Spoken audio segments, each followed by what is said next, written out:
I think what Benji and I really thought about is like, what are the things at previous companies that we've been at? Where did leadership fail? And what do we need to like keep running with the torch? And what do we need to hand off to other people? For us, it's like setting a high bar was just something that me and Benji have to do. And on top of that, Benji has to set the vision for product.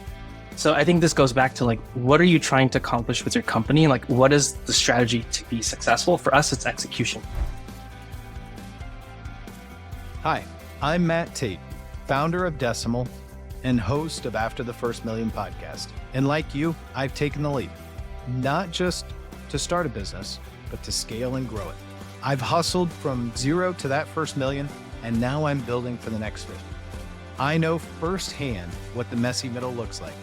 And we need more than just numbers. We need strategy, we need community, and we need real conversations about what growth takes. In our line of work, scaling beyond $1 million means going beyond the spreadsheet. This is where you learn how to grow. This is After the First Million.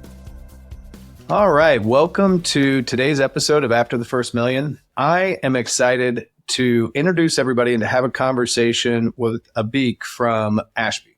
And I have to admit straight away, Decimal is a longtime Ashby user for our own recruiting and really tracking our whole hiring process. And how they've built the software compared to other softwares that I've used has just been a huge game changer for us.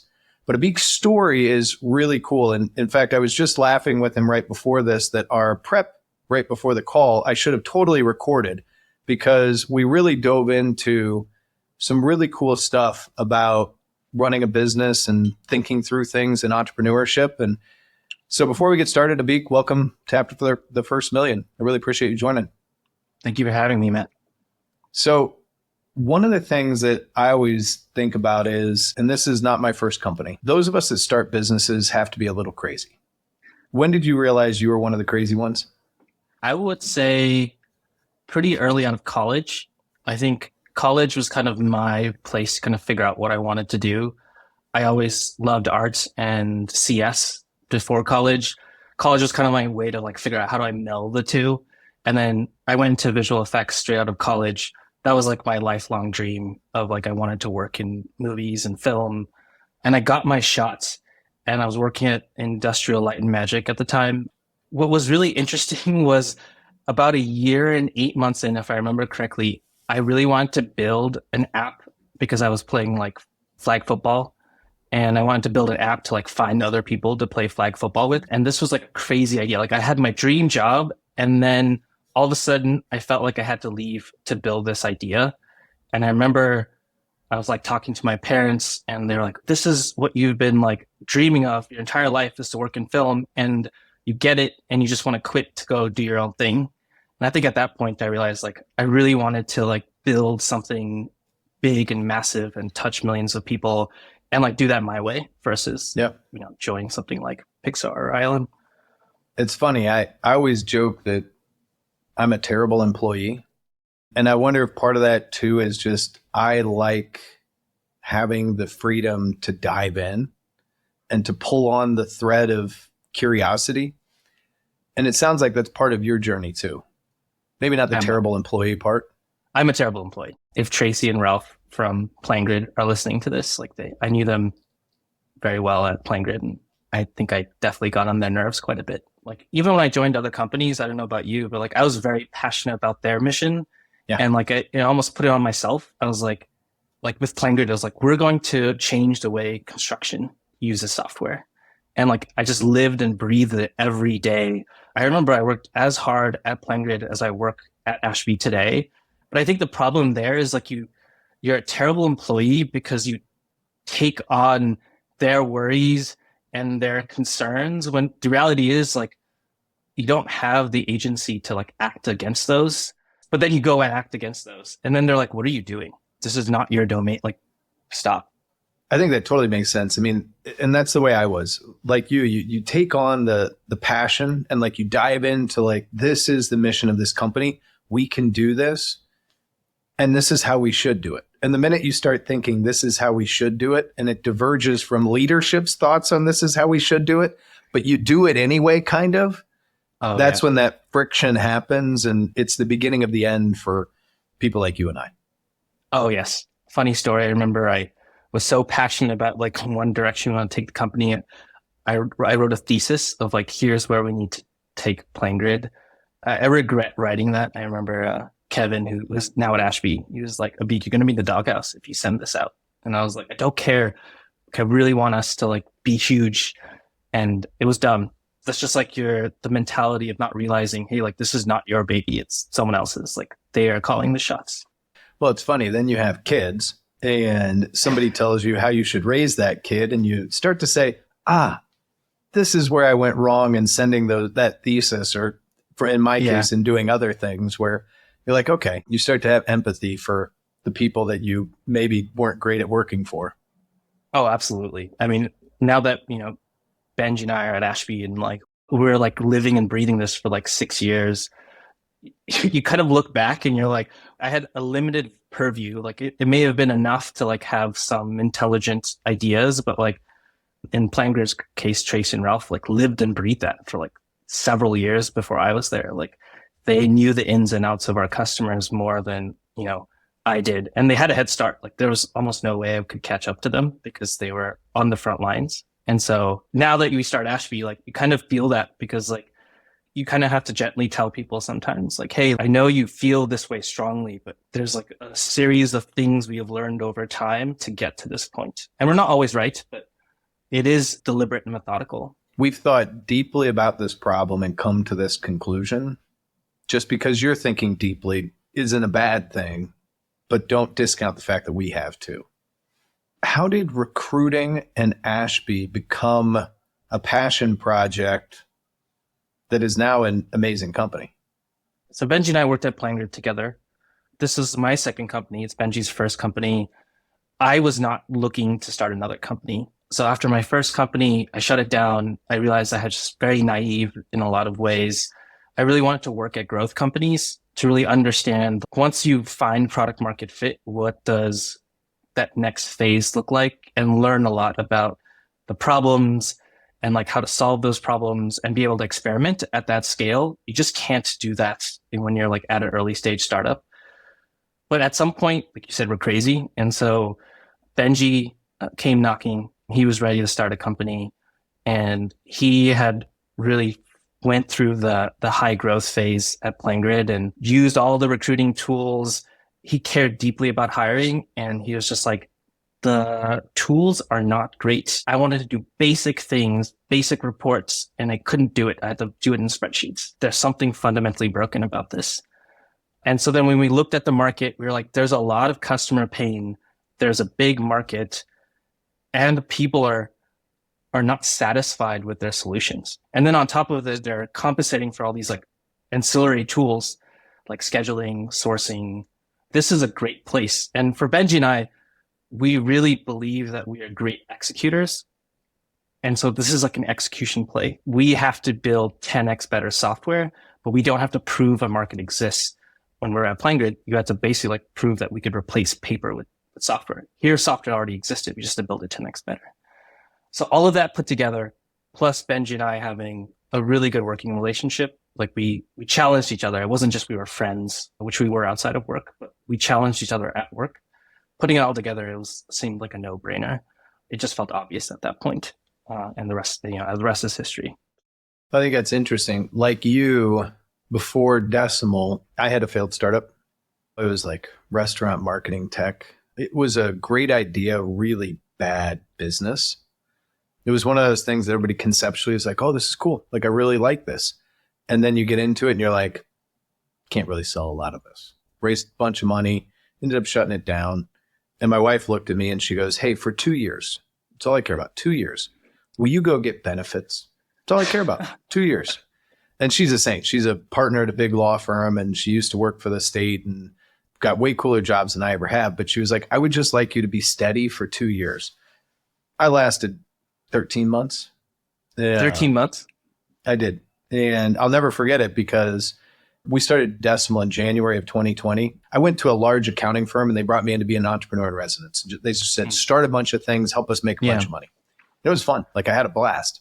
And that's ultimately how I went from having no background in accounting to running a very large bookkeeping firm. But we went to this Christmas party for the whole firm, and she looked at my co-founder who I brought to help me. And we walked out of that Christmas party and she goes, "You guys need to get the hell out of here.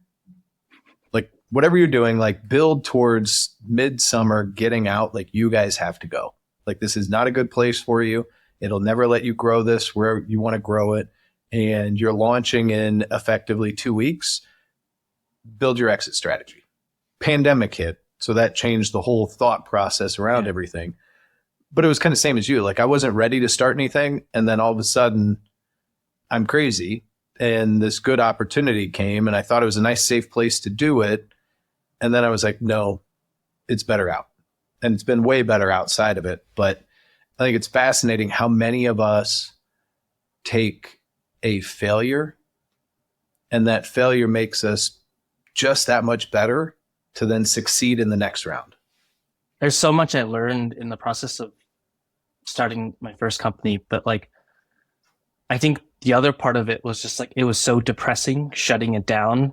With Ashby, we talked to 100 recruiters. Like, I say this and it sounds ridiculous, but like, I had a signing bonus I had to pay back. Like, Benji was like, "You're quitting."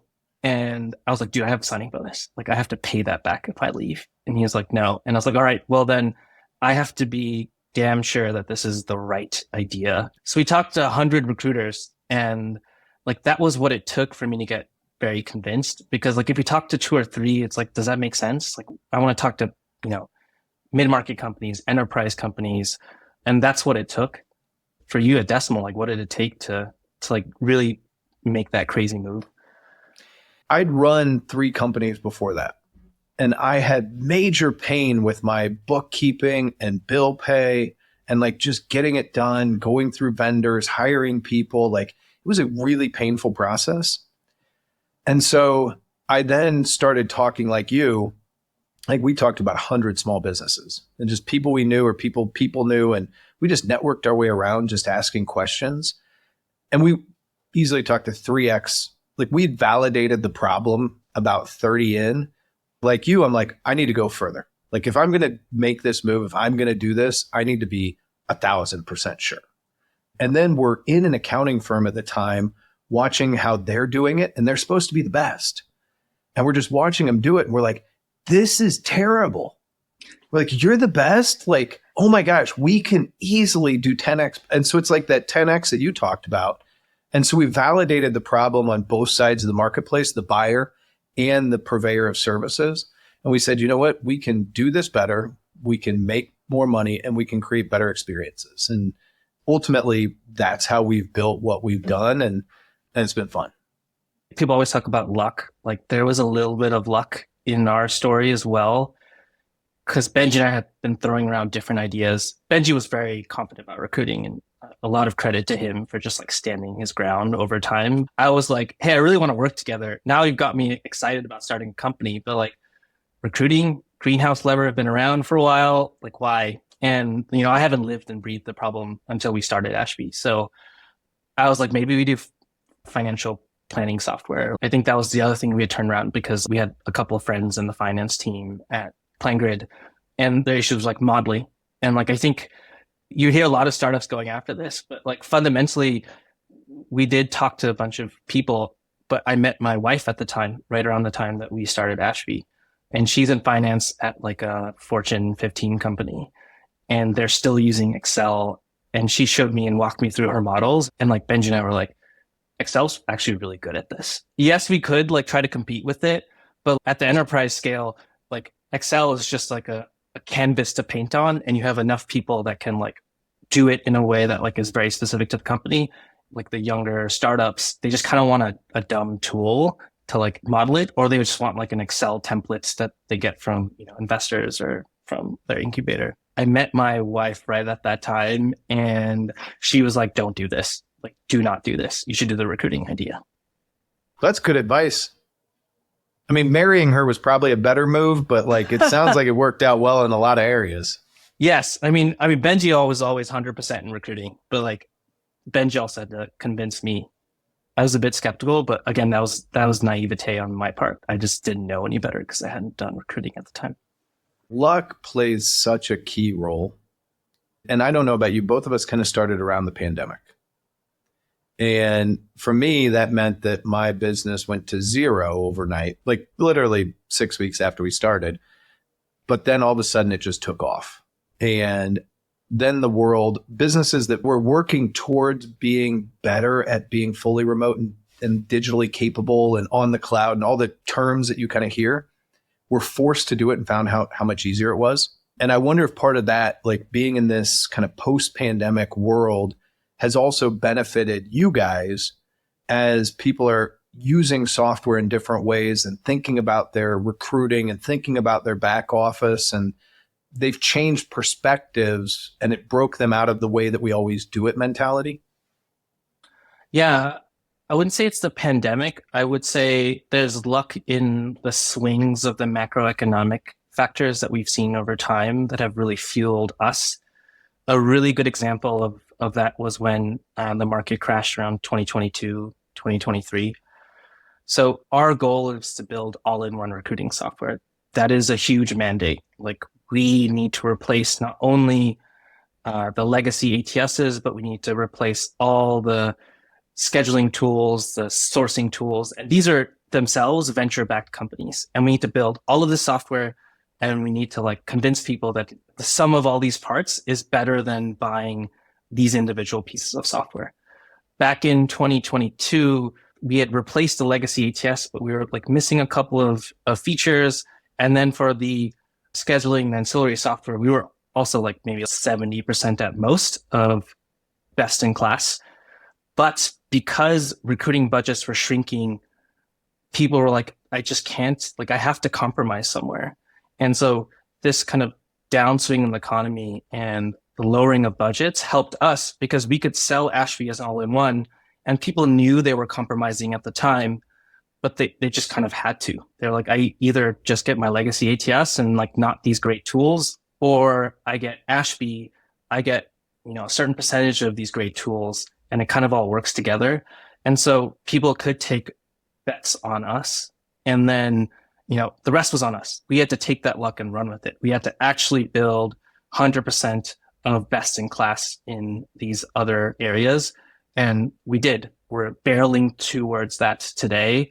And again, we could have been successful a different way, but it allowed us to accelerate our master plan a lot faster. One of the things that you're kind of tap dancing around that I think is really cool that I find with tech companies in general, that service businesses, and you've been around a million too, don't do as well. You guys seem, and you seem in particular, like you deeply thought through this problem and how to create a great experience for your customers, continually improve it, and keep them as long-term customers. Why do you think other people don't do that so well? I think the way I've put it is some people are just not in a position to be able to do it. If you look at the recruiting space, at some point, people have been purchased by private equity, and that is now you're trying to, pull out profits from these companies. And that means like you're cutting, support, you're basically cutting R&D. So in some of the legacy ATSs are just kind of hamstrung by like focusing very purely on margin and profit. That doesn't always play out that way, with a private equity purchase, but like in this case, it did. I also think sometimes some people just stop listening to their customers, and I don't know why. At some point, like a company just becomes too confident. I don't know if confidence is the right word. They just kind of lose sight of like, hey, just listen to your customers. I'm sure a lot of it's overconfident, but do you think a lot of it's just distracted too? Distracted by what though? Well, is it distracted by, we heard our customers, they told us to do something, we're doing it, but then not listening while doing it? Whereas like that startup mentality, you and I both started companies. The theory that you start with, even in that first listening, so that you talk to a bunch of recruiters, right? You guys came up with a theory, then you started to build. There's no way this end product is exactly what you initially thought you were going to build. Like you end up moving along as you keep listening, as you keep like learning, as you keep improving. And like, that's that kind of startup mentality. And I do think at some point people either get distracted by their vision or all the trappings of running a business, and they stop doing that kind of process that we all run as startups. In our space, I think what we've seen from some of the top players is we've heard that they have their own belief about like where recruiting is going. It's almost like, hey, we're the top player. Here's our opinion on how you should do recruiting. And they kind of push their features in service of, like you said, they have their own vision of where recruiting is going. And that sometimes misses the mark. You have to have a vision to start something and make it successful, because otherwise you're just kind of like building exactly what your customer says. But at some point, like, this is the vision. This is like, everyone's going to follow us because, we know what's best for people. And I think like one of the things that Benji and I have done is we've listened to the market. For instance, in 2021, if you asked all our customers, like, where do you want Ashby to focus? It's like sourcing. Like, we have so many jobs open, not enough candidates out there, find all those candidates. Now, if you switch to 2022, all of a sudden people are like, we need to slash headcount. We need to close all our jobs. We have a couple of jobs open. We're doing backfills. If you ask a lot of our customers, like, where do you want Ashby to focus? It is on inbound, handling the inbound volume, which is still somewhat true today, which is like, we have 2,000 applicants for a role. How do we sift through these people? If you built a vision in 2021 and you're like, we're going to build sourcing for the next year, like, you have to be nimble. Like, we were nimble. We just basically were like, shifted a lot of our focus onto handling inbound volume. And so I think the vision can sometimes work against you. Every business needs that North Star. Like, for you guys, you want to build that all-in-one. That's the North Star. How you get there, listening, that changes, but it doesn't change that North Star. I think that's probably the nuanced difference is when you pack too much into that, that's when you start to lose the listening. I really like the listening to the customer base, because I feel like not enough companies figure out how to systematize that too. And it kind of becomes an oh shit moment every once in a while. Like, oh shit, I should go listen to my customers, or oh shit, I got to figure this out. And it's more than NPS scores too. It's like actually deeply understanding and listening. How have you guys kind of really systematized that? Because it sounds like you've listened, you've pivoted, and you've kept up with the market. And as a user, I can see all the changes, or my team can. They don't let me do anything. But how have you been able to maintain that consistency? I want to say there's like a system I can teach, like, and tell you and like articulate to you. But I think it's really, one, Benji just stays close to customers. I recruit every day. Like, I am my own recruiter. So part of me building empathy with recruiting, and this is also a little bit of not luck, but like, we are growing. And so I get to see different scales of our customers simply by me doing recruiting every single day. And so it used to be that I was the only person recruiting for engineering. And now I have hiring managers reporting to me who are also doing recruiting. And so now I see, like, how does Ashby scale to a team? So Benji's talking to customers. I talk to customers, not as much, but I literally just use the product day in and day out. And I think that is a bit of a secret sauce that we have, is we can use our own software and we're scaling. And so now I can see how our software scales to different levels of folks. And I think that I do approach recruiting with a bit of, not sophistication, but I try to make it as automated as possible. And so I think about, like, what are some things I need for myself to be able to, like, not have to spend a lot of time doing monotonous tasks.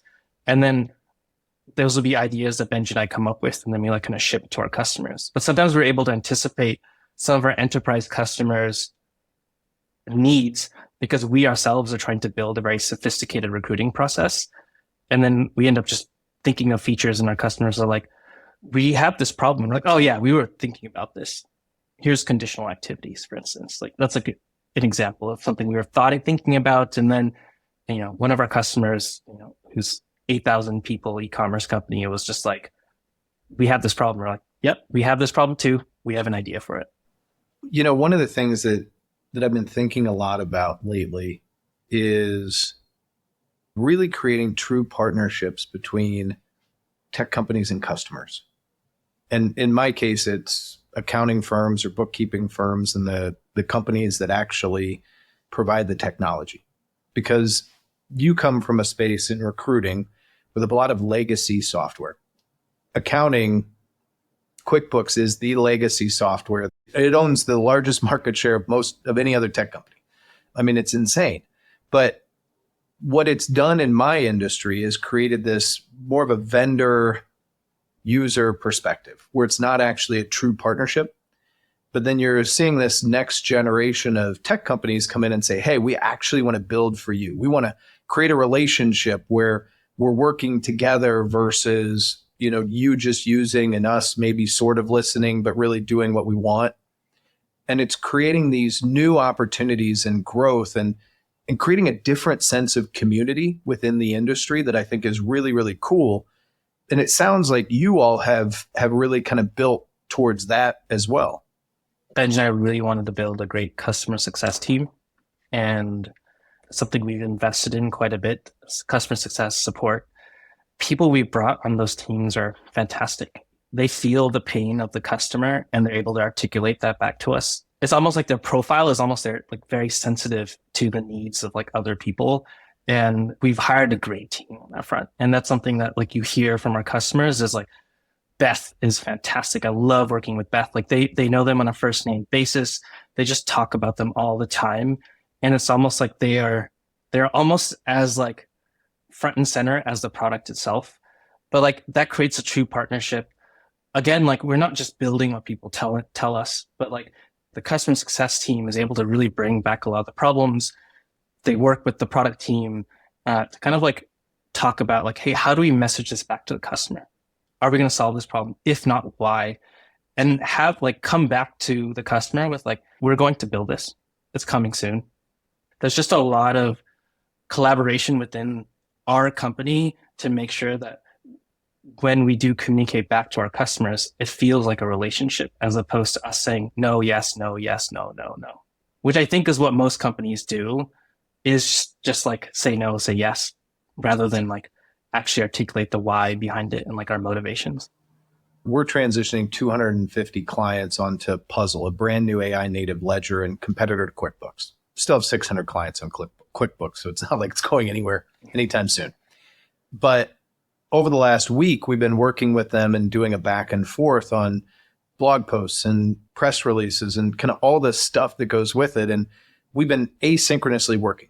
And I'll have an opinion, they'll push back, they'll have an opinion. And it's been that kind of back and forth of a true partnership. And I get it with my co-founder, and it sounds like you and Benji have it too, where when you guys actually push back and you have a deep conversation, neither one of you is 100% right. The other person gets you there together.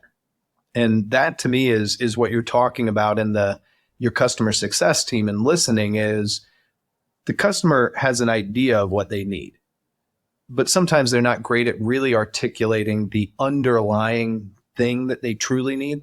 They're good at telling you the symptoms, and you have to then pull out and figure out the core use case and the core really reason that also helps make the symptom better. And that type of listening is a true partnership. Yes. And I think your customer success team and your support team have to be really in tune with the product and the customer needs. So I went to an implementation for a customer. I went on site, and it was amazing to watch our success team work, because they're in a mad rush to implement your software. And they're this doesn't exist. We can't do this. You just can't do this in the software. I think if you didn't have a good customer success team, they would just come back to product and be they don't have this. We need to build this. Whereas Kira was there on site with me, and her response was, tell me what problem you're trying to solve. And then they were able to craft a solution with our existing product for it. Because our product is flexible, you should be able to solve a lot of needs that you and a lot of problems that you have. And when we couldn't, that was when we had to have a discussion. But the thing there is I think there's a reaction sometimes from startups, just be oh, we'll build it, or we just say no, rather than hey, let's think about our product and how could they solve this in our product? It might be a compromise, but it might solve the problem just well enough that We buy ourselves some time. And that's the other thing I think that like is important is thinking about what do you build now versus what do you build later. I think a lot of things we've seen our customers is like, I need this. And you're like, yes, I know you need this and we will build it. But like, do we build this now or do we build this later? And I think that's something that we've been generally good at. And Benji leads product. And so I think he's been very good at like kind of anticipating we have 100 things we know we will need to build over the next 5 years. How do we sequence them in the right ways such that it gets us to the next milestone? That's like really listening to customers and figuring out when to push back and when to say yes. There's another really important thing, and I talk about it. We don't build product. We do adapt and change services and solutions and what we do, but sequencing out change and not trying to do too much at one time and understanding how much your team can handle. And as you grow, they can handle more, but how much more? That I think is also a really important thing to building a successful culture in addition to a successful company. I would agree. I mean, I think you have to be very deliberate and methodical about how you approach this. I think it's easy to say yes to everything. It's easy to say no to everything. I think really where things get hard is just like thinking about like, I have limited resources. How do I use this in the most effective way? I think back in 2021, everyone's like, let's just hire and then we'll get infinite resources. And you saw the consequence of that. But I think really the most successful companies are made because they know their constraints and they work within those constraints to kind of, I think, build magic. Yeah. And I think the addition there is they also are willing to push the boundaries, but not too far. People like you and me, we have no problem jumping out of the airplane. I do like having the parachute making kit on the way down.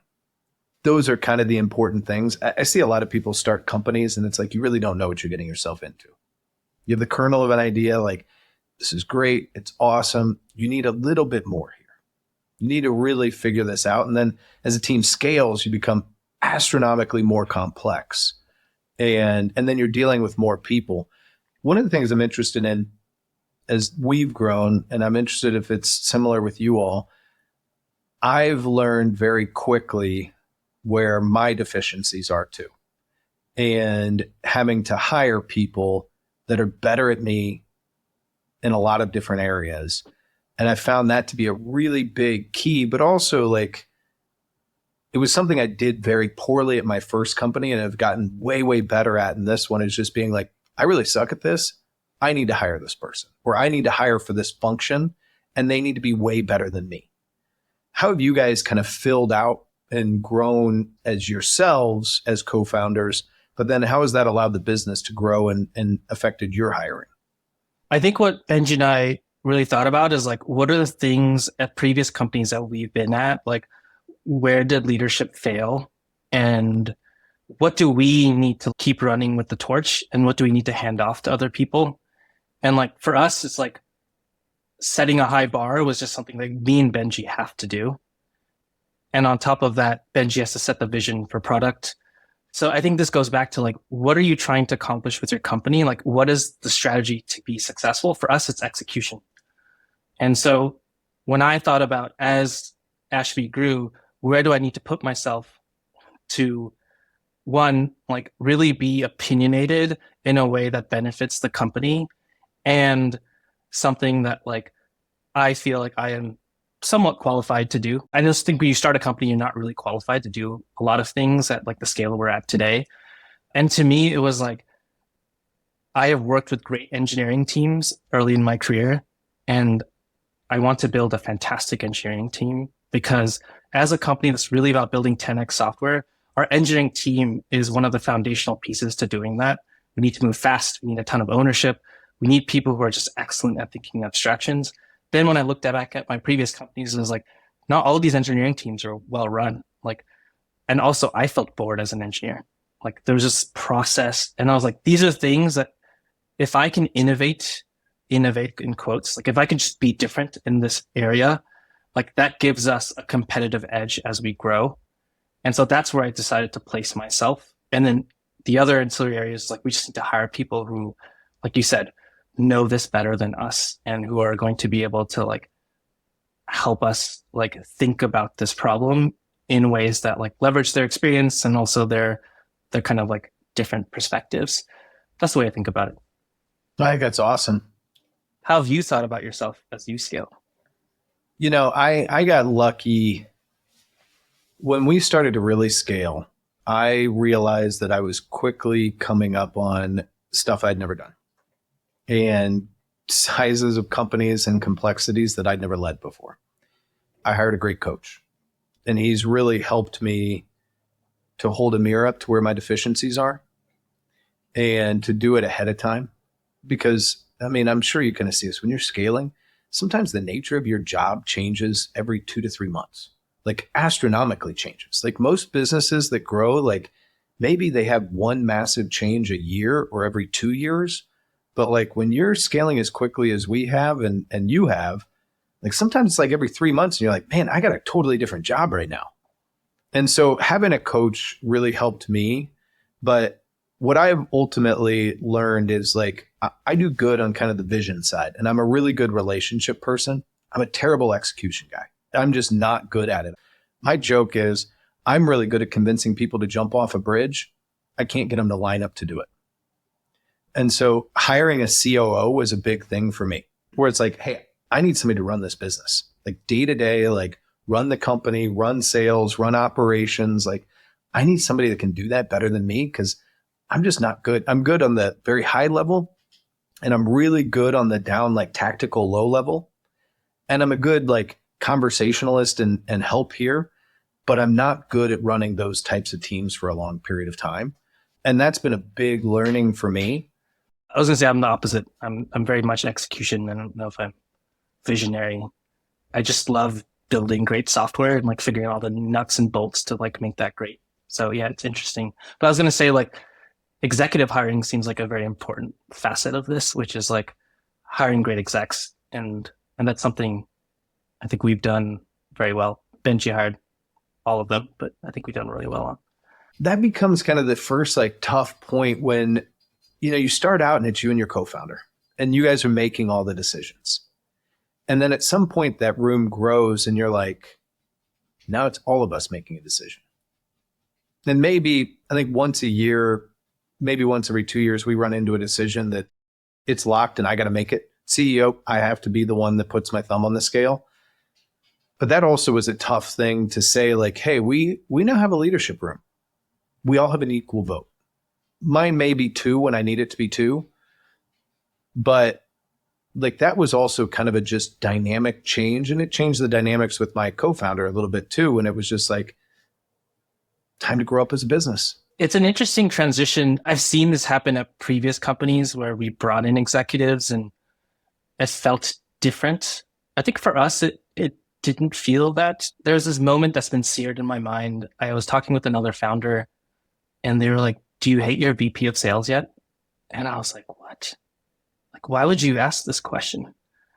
I was like, if I didn't like our VP of sales, they wouldn't be here. Like Benji and I on the board, we make the decision to like let them go. They talked about how they were kind of in a position where it was like the VP of sales had built a good relationship and had previous relationships with their board. And there's all this drama that happens at like the executive level. And I saw that at previous companies too. And I think we've had the fortune of every half year, we rent an Airbnb and we all just stay in a house together for 3 days and just like plan for like the next 6 months, 1 year and talk. And it's incredibly fun. Like I love talking to every one of our leaders, and Mike at VP of sales, Kelsey in success and like marketing, and Jim, and we just brought on Shane to lead finance. Like it's just so fun. Me and Benji were like kids, but like we're all kids. Like we all want what's best for this company. We're all kind of willing to make compromises to like work together, but we're all just like sitting in the room spitballing, and it's kind of amazing. Like it's just an amazing feeling. And again, this is my first time with the company with an executive leadership team, but like at previous companies, I didn't get the feeling that like the founders and the exec team were really on the same wavelength. And I think that's huge. I think that's really important for the executive team to be really gelling together. Well, that's really cool. Well, as you look at 2025, What's on the docket, man? We're moving heavy into enterprise. We have Snowflake, OpenAI as customers, getting more of those folks as customers. There's some really exciting challenges from a product perspective of serving 200, 300 person recruiting teams with like interviewers that are number in like the hundreds that they have to like figure out and schedule. Part of that's building new products, something, all of us know as founders, we're venture backed, right? So like at some point we need to figure out what's that next kind of product. We have to go multi-product. And so going multi-product is a big focus for us, which is super fun. Also very interesting.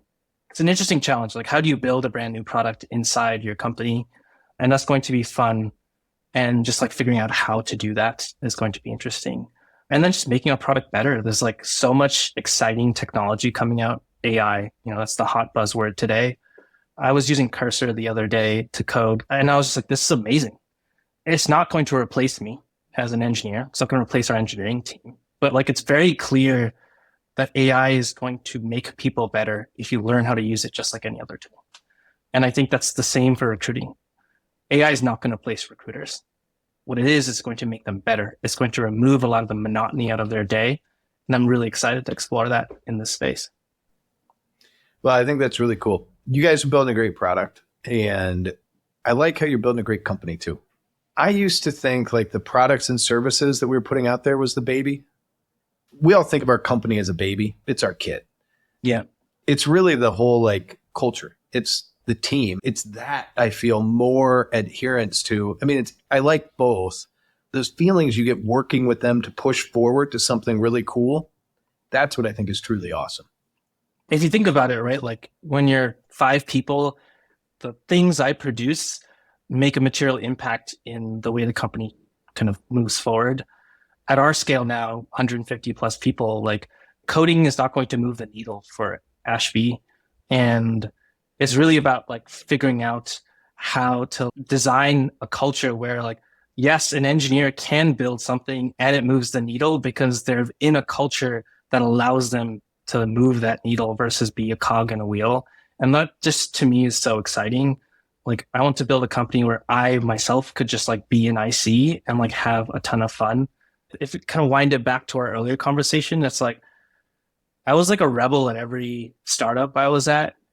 There was moments in time where I was just given enough freedom that rebelliousness turned into like a benefit for the company. And like, I want to build a culture that does that. And I think there's this natural tendency as a company grows for consistency in output rather than exceptional output. And so they build in all these processes so that like the rebels kind of just feel lost in process. And I think on engineering, it's very clear that you can hire an engineer who thinks about product, thinks about design, and can build a brand new product without really much support. Like, how do you do that at a 50-person engineering team, 100-person? And that's like a really fun challenge for me. I just think about this all the time. And like the product is almost like secondary to that because you're like, the product will build if I build this great team. Yeah. A great product can be there and a bad team will make it worse. But a great team will always start to produce a better product. Yeah. I mean, we have product market fit to some degree. Yeah. And like, it's really about accelerating that. And you can hire a team to maintain product market fit, but that doesn't make you amazing. Like what makes you amazing is hiring even more amazing people. No, I agree. And I think, honest God, that's the perfect way to end this. I really appreciate you taking the time and having this conversation. I've been taking notes. I've learned a ton, and I think it's awesome. Thank you. Thanks for having me, and I love the conversation. It's been really great to learn about like Decimal, and like you're approaching things differently than I've seen before. And it's just like the prelude to this was just so fun to talk about business and strategy. It's always great to find a good thread that you can just keep pulling on. Growth doesn't stop at the first milestone or even the first million. It's really about what comes next. Build your firm as if you've already passed that first million and are still going. In every episode, I'm going to pull out key lessons to help you grow with an after the first million mindset. All right, here's what stood out to me from my conversation with Abhik. It was a great chat, but 3 things stood out. Number 1, your first idea doesn't have to be your last. Number 2, listening to your customers is key, but knowing when to push back is also important. And 3, building a great product or service is really important, but building a great team is everything. It's your foundation. So when we go to your first idea doesn't have to be your last, as you've seen in Abhik's story and his career, and even with mine, you might have a winding path to get to your destination. Abhik started in visual effects, moved into tech, and now helps lead a fast-growing software company. The point, be flexible. Be flexible in your services too. And when you're in startup phase, what you're doing today may not be exactly what you're doing later. Pricing may be different, service components, scope. Be willing to be flexible, but also know what you're doing. And then number 2, when we get to listening to your clients or customers, they obviously have opinions and they know what they want. But sometimes you know what they need, and that can be a little different. It's really important to align incentives and figure out the balance between what the customer and the client wants and asks for and what you know that they truly need. Number 3, finally, building a great product or service is important, but the team is the foundation for everything. Abhik and his team, they help other teams grow. So he knows a lot about how to build that foundation and what's important. You focusing on your people, focusing on yourself, and focusing on what you're building as a culture is the foundation for all the great stuff that you're going to build later. It was a great conversation, and I can't wait to see where Ashby goes next. Thanks so much for listening. After the First Million is presented by Decimal. To listen to more episodes and find tips to help make running a business easier, visit decimal.com/AFM. Want to join the conversation? Reach out to me on LinkedIn and let's explore the messy middle.